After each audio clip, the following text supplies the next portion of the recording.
everybody, Mrs. Bianchi. Number 6, calculate the mean absolute deviation for the data set. So we have to find the mean first, and then once we find that, then we can find the mean absolute deviation. So we're going to use a calculator because step 1 is we have to find the sum of all the numbers.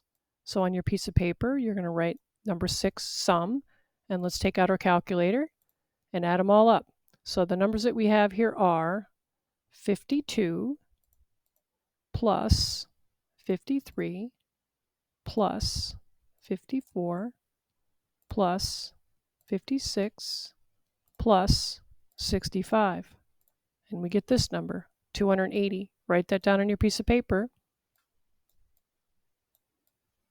Now to get the mean, we have to take that number and divide by how many numbers there are. So if we count the number of values, we have 1, 2, 3, 4, 5 values.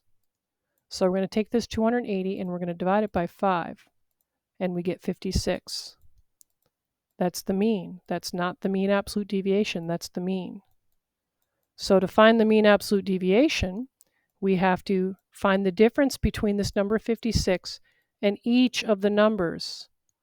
So in other words, what's the difference between 56 and 52? What we're really figuring out is how far away are they from each other on a number line, and they would be 4 away from each other.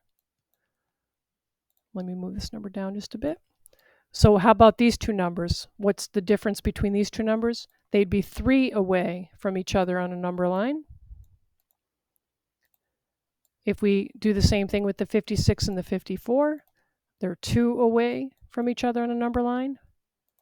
And if we subtract 56 minus 56, that's 0.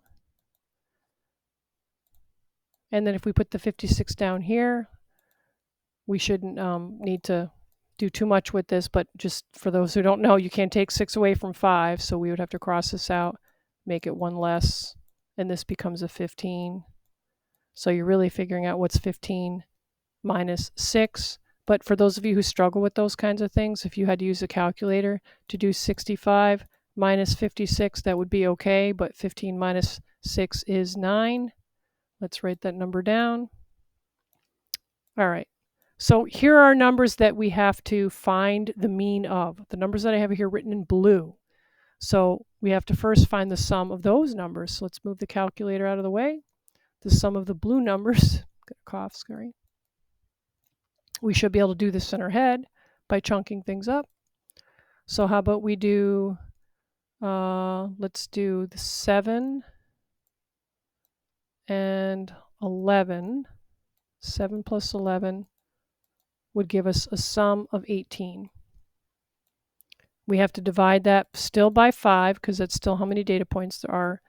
Whatever we get when we do, we're going to press 18 divided by 5 on the calculator. I'm not going to hit the equal sign because I want you to do it on your calculator. But whatever number you get, that will be the mean absolute deviation.